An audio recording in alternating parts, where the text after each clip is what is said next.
Good day.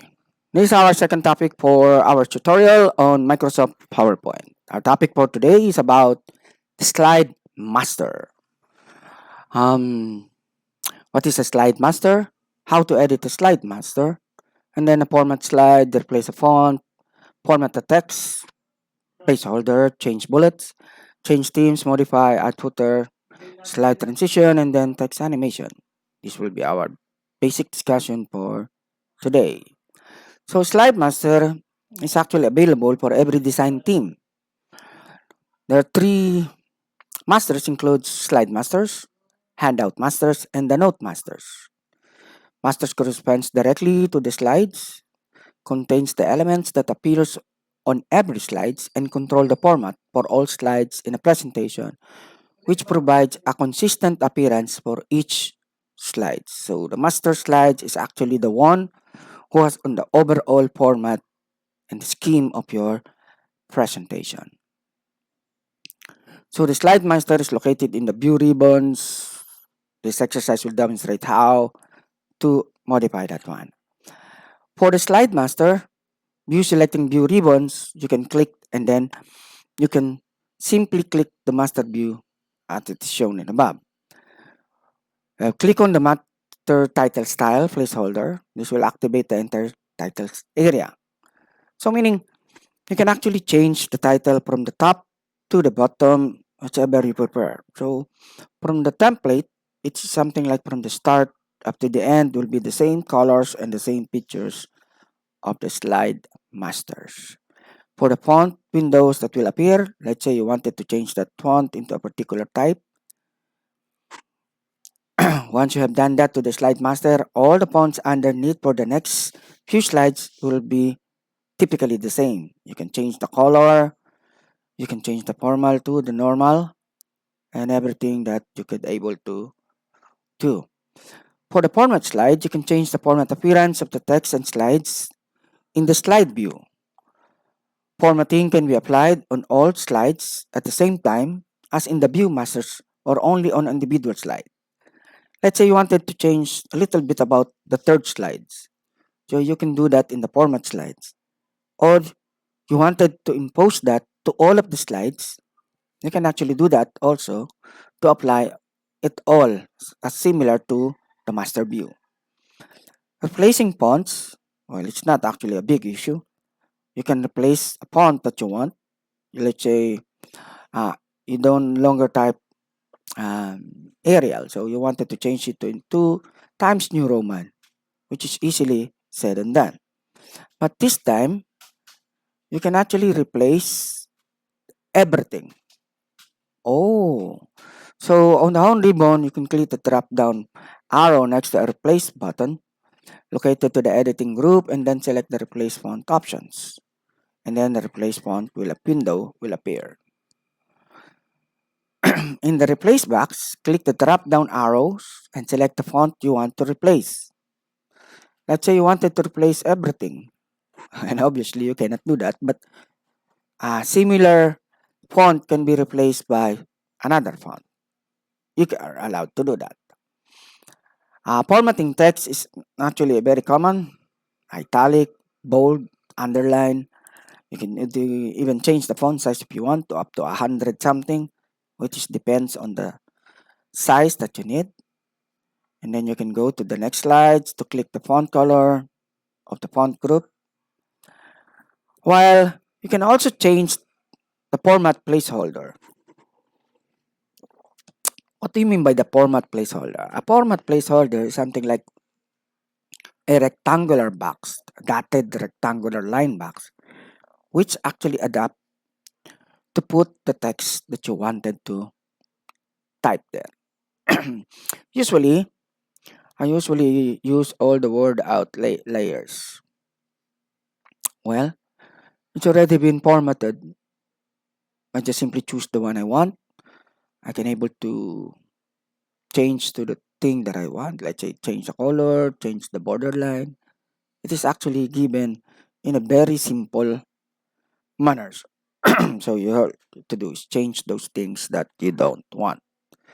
You want it to feel like I wanted it to be very, very Beautiful. Now, as for going to the next part, um, normally for PowerPoint presentation in every slide, you're going to use a bullets or numbering. I prefer bullets. I don't usually use numbering, but you can actually change the format of the bullets that you want. You can even put your face as a picture in it, make it a small icon to make it the personal appearance. But you should know how to make a picture into an icon so you can actually customize your bullets. It's a little bit quite interesting if you learn how to make a small face of yours. I mean, a picture of yours. Make it an icon and then put it as a bullets, and then people will notice, hey, that's your face. Although sometimes they won't notice it, but sometimes it's fun to having those things on there. Okay. So bullet can be changed to a lot of things in a lot of ways. Normally I usually check or dotted black bullets. Or as I said earlier, you can put your pictures or the thumbs up in every aspect of your topics. For the change theme, these are the big issues concerning. Can I have two themes in one presentation? Obviously, you can. Or in the latest pictures, you can apply that to all slides or apply to a selected slides. Ah, so this time you can have three themes or four or five in one presentation. But that is ridiculous. I don't usually use a lot of themes in one presentation. I usually use one major themes, and then if I have a topic which correlates or need a theme like this, I usually apply that to a selected slides. Why? Well, for example, your topic is about the stress. You cannot have a whole themes which is happy and bright, and then your main concern is about the stress management. So you can change that theme to adapt into a new settings. You can simply do that in Microsoft PowerPoint, which is actually very, very good. Okay, to change the slide of the background color, you can simply modify the theme if you want. There's no big deal about modifying the themes. But sometimes you want to integrate a built-in theme and then you want to modify it, put your initial and underneath or something like a call sign can be seen or a code in every aspect. You can actually modify the theme. Some other actually put a watermark, but that's an old school. I don't usually do that. I usually put a something like a caption or a mark that noticeable by the person, especially me who the one who developed that one. I can simply see that these are mine, but I never intend to show it to everyone. If my audience is actually able to notice that, I usually put that near the page number of the PowerPoint presentation. But sometimes I do not put numbers on my page. But sometimes we are required to put a number. So you can usually use the basic idea of what we call the header and the footer. I usually put my initials besides the number on the footer so no one will know. Initial with the date so I could able to track down when did I created that PowerPoint presentation. You can even select the date and the time on the time box. You can fix the button and then type the day. These are the things that are available in our pictures. Now, for all of us, we are all having fun of having a transition in animation. We're going to discuss that later, specifically on our next tutorial. But this time, we'll have a simple break. We just wanted to give what is a transition. A transition is actually how the slides is actually coming to you as it is being presented. You wanted it to fly, to crawl, to reappear or disappear. These are the things that can be chosen for the transition. You can cut, you can paste, you can push, you can wipe, you can split, you can reveal, you can randoms bar, you can save, uncover, and there are hundreds of transition ribbons available. But in the latest version, there are only around 60 something. But you don't need a lot of transition. You can only use one or the basic one.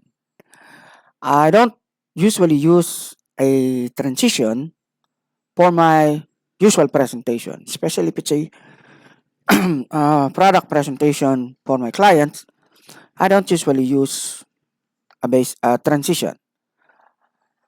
Sometimes, to enable us to understand what is transition, I usually inserted one, just typically one, for the transition and nothing else. Okay, you can select the slides and then you can choose. Anyway, remember, transition can be applied to every slides or to a single slide. It's up to you to choose which one do you prefer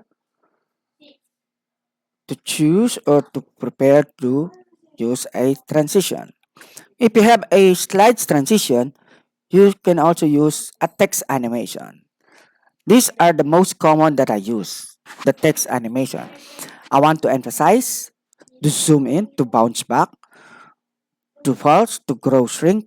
These are the choices or the options that you were allowed to choose to use your what we call a text animation. So these are the things that really actually fun in using PowerPoint. Remember, in the text animation, there are duration, meaning there are times that you are allowed, let's say 1 minute, 30 seconds, 45 seconds, or 70 seconds. It's up to you to design. Drop down something for apps, and then these are the things that we are not going to uh, use most of the time. So we need to learn a lot of this. So I beg you to practice more about everything about this and hope that you learn something new today. Hope to see you on the last presentation of the tutorial for the PowerPoint, which will be discussing a little bit uh, advanced on the particular part of this. Thank you very much. Hope to see you again. Goodbye.